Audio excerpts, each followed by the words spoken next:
नमस्कार दोस्तों, स्वागत है आप सभी साथियों का एक स्मार्ट स्टडी पर। साथियों, एसएससी जीडी कांस्टेबल का पेपर चल रहा है और अभी आपका पेपर जो है 10, 11, 12, 13, 17, 18, 19, 20, 21 और 25 फरवरी को होना बाकी है। तो जिनका भी पेपर इन दिनों में होने वाला है, यानी जिनका पेपर बाकी है, उनके लिए अब तक एसएससी जीडी में पूछे गए क्वेश्चन के आधार पर जो जो टॉपिक से सबसे ज्यादा क्वेश्चंस पूछे जा रहे हैं, आज की इस वीडियो में स्टैटिक जीके के उन्हीं टॉपिक को कंप्लीट या उन्हीं टॉपिक से रिलेटेड जो एक्सपेक्टेड क्वेश्चंस है जो आने वाले शिफ्टों में पूछे जा सकते हैं, उन क्वेश्चनों को देखेंगे। तो साथियों, आज का ये क्लास आपके लिए बहुत ही इंपॉर्टेंट है। आपको शुरू से अंत तक बिना स्किप किए हुए इस क्लास को कंप्लीट देख लेना है। और हाँ, इसके अलावा जो जो क्लास मैंने आपको करवाए हैं एसएससी जीडी के लिए एक्सपेक्टेड, उनको जरूर से जरूर देख कर जाना। उनमें भी बहुत ही इंपॉर्टेंट क्वेश्चंस मैंने करवाए हैं।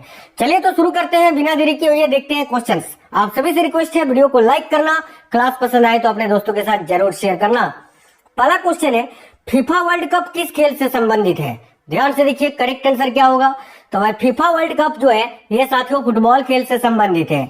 देखिए करेक्ट आएगा ऑप्शन नंबर डी, फुटबॉल से। अगला है, महाराजा रंजीत सिंह गोल्ड कप किस खेल से संबंधित है?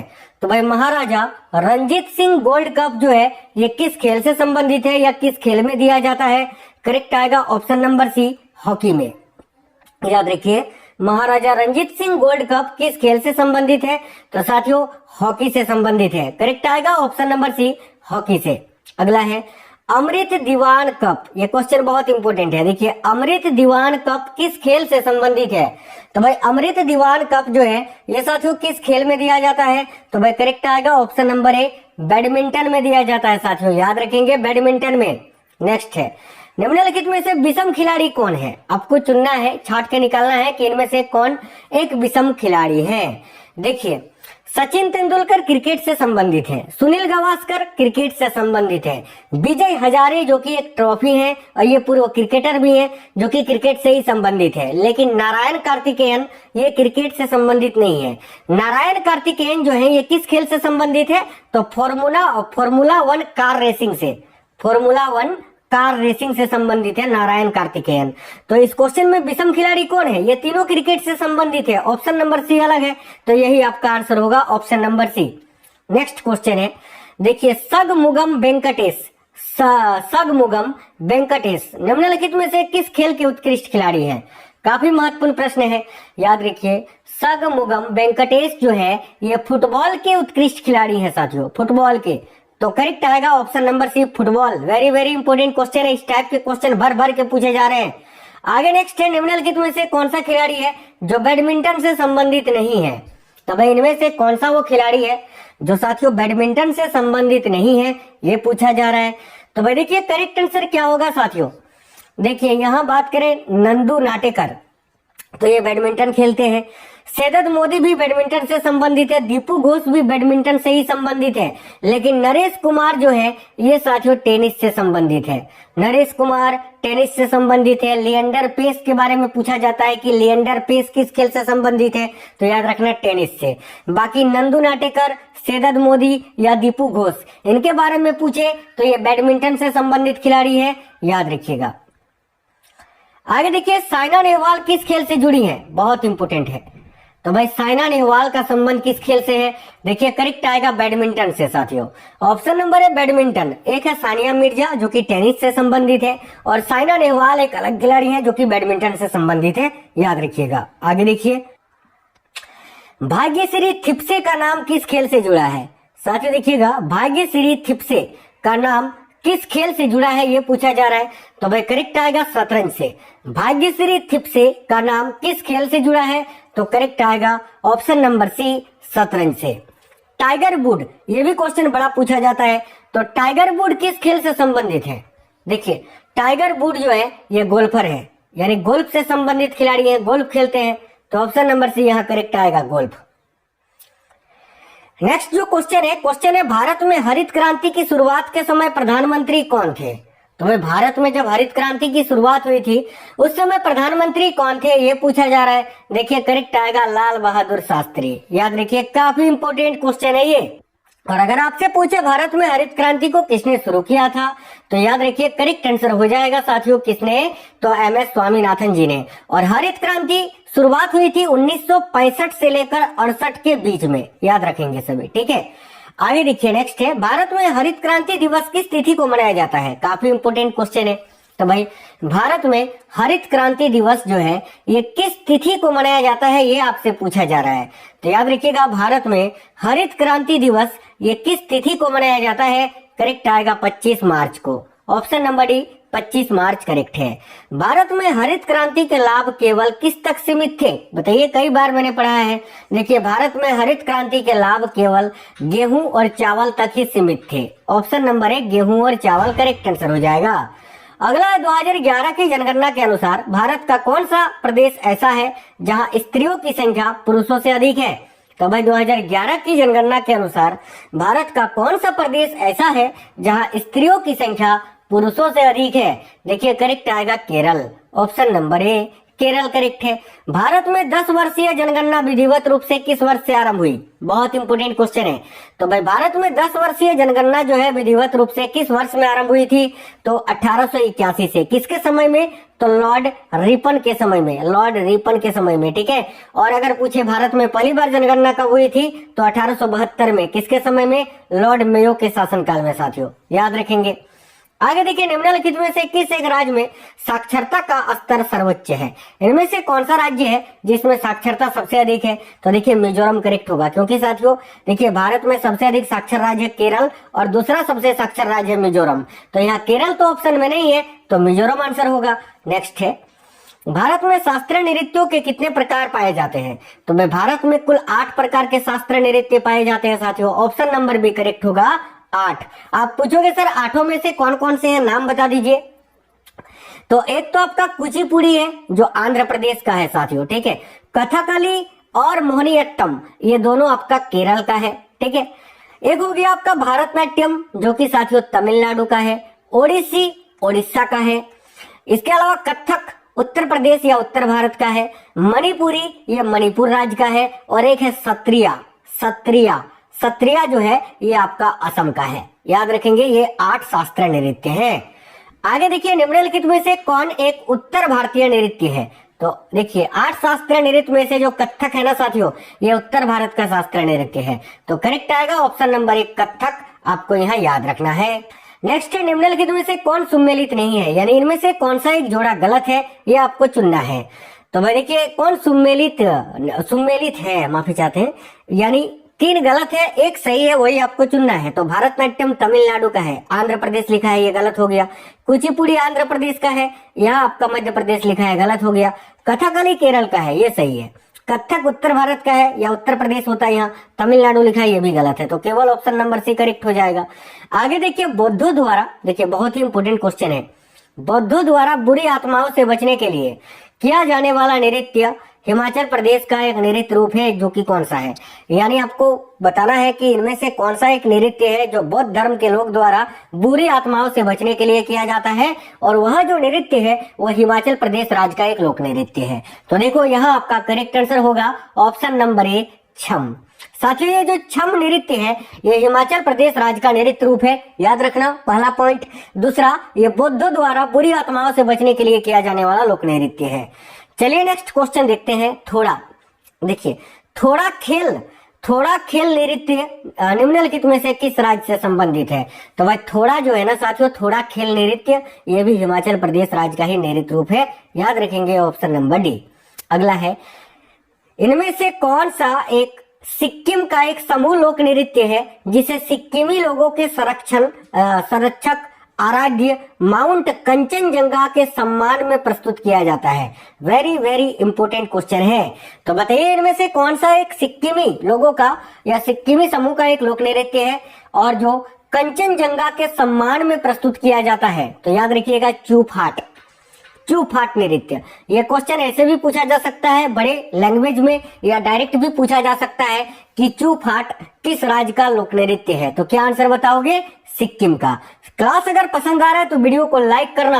आपके लिए साथियों कंटेंट ऐसे ही मैं प्रोवाइड नहीं करा देता हूं कि जो मन हो गया वो आपको पढ़ा दिए। आपको पढ़ाते वही है जो पेपर में पूछा जा रहा है, जिस टाइप से जहां से क्वेश्चन बन रहे हैं आपको वही पढ़ाते हैं हमेशा, क्योंकि आपका समय बहुत कीमती है। आप जो समय दे रहे हैं वो सही जगह पर दे रहे हैं। ठीक है, तो वीडियो को लाइक जरूर करना। ऐसे ही क्लासेस आपके लिए रोज लाते रहेंगे। देखिए, प्राचीन पंजाब के लोक गीतों से उत्पन्न इनमें से क्या है जिसमें अक्सर एक प्रेमी की व्यथा को दर्शाया जाता है? देखिए, काफी अच्छा क्वेश्चन है। तो साथियों, टप्पा। ऑप्शन नंबर ए में देख रहे हैं ना, टप्पा। देखिए, टप्पा जो है, टप्पा में अक्सर एक प्रेमी की व्यथा को दर्शाया जाता है और ये एक लोक गीत है। किस राज्य का? तो पंजाब राज्य का, याद रखेंगे। नेक्स्ट क्वेश्चन देखिए, अगला क्वेश्चन है, पंजाब के मार्शल डांस का रूप इनमें से कौन सा है? बताइए, इनमें से कौन सा एक पंजाब राज्य का मार्शल डांस का रूप है? तो बागा। देखिए, ऑप्शन नंबर ए करेक्ट होगा। ये जो बागा है ये पंजाब का ही डांस है, पंजाब का ही नृत्य है, याद रखिएगा, जो मार्शल आर्ट को दर्शाता है। अगला है, किस त्योहार के दौरान खासी आदिवासी लोगों द्वारा नोंगक्रेम नृत्य किया जाता है? वेरी वेरी इंपोर्टेंट क्वेश्चन है। तो भाई, इनमें से कौन सा त्योहार है जिसमें नोंगक्रेम नृत्य किया जाता है? तो देखिए, यहाँ आपका करेक्ट आंसर क्या हो जाएगा? तो वंगाला। वंगाला याद रखना, ऑप्शन नंबर ए इस क्वेश्चन का करेक्ट आंसर हो जाएगा साथियों। आगे देखिए, नेक्स्ट है, इनमें से किसने अपने आप को हिंदुस्तान का तोता कहा था? तो भाई, अपने आप को हिंदुस्तान का तोता किसने कहा था? करेक्ट आएगा अमीर खुसरो ने। आगे नेक्स्ट क्वेश्चन है, निम्न में से किस राज्य में हम्पी नृत्य उत्सव मनाया जाता है? देखिए, हम्पी नृत्य उत्सव निम्नलिखित में से किस राज्य में मनाया जाता है, ये पूछा जा रहा है। तो भाई ध्यान दीजिए, हम्पी नृत्य उत्सव किस राज्य में मनाया जाता है? तो करेक्ट आएगा ऑप्शन नंबर बी, कर्नाटक में। अगला क्वेश्चन है, प्रसिद्ध नर्तक चेमनचेरी कुन्हीरमन नैयर का संबंध निम्न में से किस नृत्य से है? तो भाई, प्रसिद्ध नर्तक चेमनचेरी कुन्हीरमन नैयर का संबंध किस नृत्य से है? तो कथकली से। कथकली मैंने आपको बताया ये केरल राज्य का शास्त्रीय नृत्य है। अगला क्वेश्चन है, रण उत्सव किस राज्य में मनाया जाता है? तो भाई देखिए, रण उत्सव ये कहाँ मनाया जाता है? करेक्ट आएगा गुजरात में, गुजरात के कच्छ में। यामिनी कृष्ण मूर्ति किस शास्त्र नृत्य की ख्याति प्राप्त नृत्यांगना है? बहुत ही अच्छा क्वेश्चन है। तो यामिनी कृष्ण मूर्ति जो है साथियों, भारतनाट्यम और कुचिपुड़ी इन दोनों नृत्य की नृत्यांगना है। तो करेक्ट आएगा ऑप्शन नंबर सी, अ और ब दोनों, यानी ए और बी दोनों ही। नेक्स्ट है, पद्मा सुब्रमण्यम किस शास्त्र नृत्य शैली से संबंधित है? तो पद्म सुब्रमण्यम का संबंध किस शास्त्र नृत्य शैली से है? तो याद रखिएगा भारतनाट्यम से। ऑप्शन नंबर ए करेक्ट है, भारतनाट्यम। रागिनी देवी किस शास्त्र नृत्य शैली से संबंधित है? तो देखिए, रागिनी देवी का संबंध किस शास्त्र नृत्य से है? याद रखिए, कुचिपुड़ी से। कुचिपुड़ी जो कि आंध्र प्रदेश राज्य का शास्त्र नृत्य है। ठीक है, आगे देखिए, भारतीय शिवाजी किस शैली के नृत्य के लिए प्रसिद्ध है? तो भाई, भारतीय शिवाजी जो है ये मोहिनीअट्टम नृत्य शैली के लिए प्रसिद्ध है और मोहिनीअट्टम केरल राज्य का शास्त्रीय नृत्य है, केरल का। अगला है, रुक्मणी देवी अरुंडेल कला की किस विद्या से संबंधित है? तो भाई, रुक्मणी देवी अरुंडेल का संबंध भारतनाट्यम से है और भारतनाट्यम एक शास्त्रीय नृत्य है। तो इस क्वेश्चन का correct answer option number D होगा, शास्त्रीय नृत्य। अगला है, दमयंती जोशी किस शास्त्र नृत्य से संबंधित है? देखिए, दमयंती जोशी का संबंध किस शास्त्र नृत्य से है? तो साथियों याद रखिएगा, कथक से। कथक जो कि उत्तर प्रदेश या उत्तर भारत का शास्त्रीय नृत्य है। ठीक है, याद रखिए। अगला, मंडाना लोक कला शैली का संबंध किस भारतीय राज्य से है? तो ये जो मंडाना है ये एक लोक कला शैली है और इसका संबंध किस भारतीय राज्य से है ये आपको बताना है। देखिए, राइट आंसर होगा राजस्थान से। साथियों, मंडाना जो है ये कहाँ की लोक कला शैली है? तो राजस्थान की। नेक्स्ट क्वेश्चन है, रंगोली भारत के किस क्षेत्र की प्रमुख कला शैली है? देखिएगा, रंगोली जो है भारत के किस क्षेत्र की प्रमुख कला शैली है? तो करेक्ट आएगा महाराष्ट्र की। ऑप्शन नंबर सी राइट है, महाराष्ट्र। बहुत इंपोर्टेंट क्वेश्चन है, बिंबावती देवी किस प्रकार के नृत्य के लिए सुविख्यात है? तो भाई देखिएगा साथियों, बिंबावती देवी जो है किस प्रकार के नृत्य के लिए सुविख्यात है? करेक्ट आएगा मणिपुरी नृत्य के लिए। ऑप्शन नंबर ए करेक्ट आएगा मणिपुरी। अगला क्वेश्चन है, केली गोपाल किस राज्य की लोक नृत्य शैली है? तो केली गोपाल ये किस राज्य की लोक नृत्य शैली है? तो देखिए, केली गोपाल जो है ना, याद रखना, केली गोपाल के बारे में पूछा जा रहा है, जो कि असम राज्य का लोक नृत्य शैली है, असम। अगला है, राउफ किस राज्य की प्रमुख लोक नृत्य शैली है? तो भाई, राउफ जो है ये जम्मू कश्मीर राज्य का प्रमुख लोक नृत्य शैली है। तो option number D Jammu Kashmir correct आएगा। अगला है, पंडवानी किस राज्य की प्रमुख लोक नृत्य शैली है? पंडवानी के बारे में पूछा जा रहा है। तो पंडवानी देखिए, अगर आप यहाँ तो आपका आंसर छत्तीसगढ़ होगा, लेकिन अगर ऑप्शन में छत्तीसगढ़ ना मिले तो क्या आंसर करोगे? तो अगर ऑप्शन में छत्तीसगढ़ ना मिले तो राजस्थान आंसर करना है। ये बात अपने दिमाग में रखना, क्योंकि पंडवानी राजस्थान का भी लोक नृत्य है, छत्तीसगढ़ का भी लोक नृत्य है। ऑप्शन में छत्तीसगढ़ ना मिले तो राजस्थान करना है, ऑप्शन में राजस्थान ना मिले तो छत्तीसगढ़ करना है। अगला है हरिप्रसाद चौरसिया इनमें से किस वाद्य यंत्र के लिए प्रसिद्ध है? तो देखिए, हरिप्रसाद चौरसिया जो है किस वाद्य यंत्र के लिए प्रसिद्ध है? करेक्ट आएगा बांसुरी के लिए। ऑप्शन नंबर सी करेक्ट आएगा बांसुरी। नेक्स्ट है एस बालचंद्रन किस वाद्य यंत्र से संबंधित है? काफी इंपोर्टेंट क्वेश्चन है। तो एस बालचंद्रन का संबंध किस वाद्य यंत्र से है? तो करेक्ट आएगा बीना। बीना जो है साथियों सबसे प्राचीन वाद्य यंत्र है, याद रखेंगे। चलिए आगे देखिए, नेक्स्ट क्वेश्चन आपका ये रहा, विलायत खान किस वाद्य यंत्र में से संबंध रखते थे? तो विलायत खान किस वाद्य यंत्र से संबंध रखते थे? करेक्ट है सितार से। ऑप्शन नंबर ए करेक्ट आएगा साथियों सितार।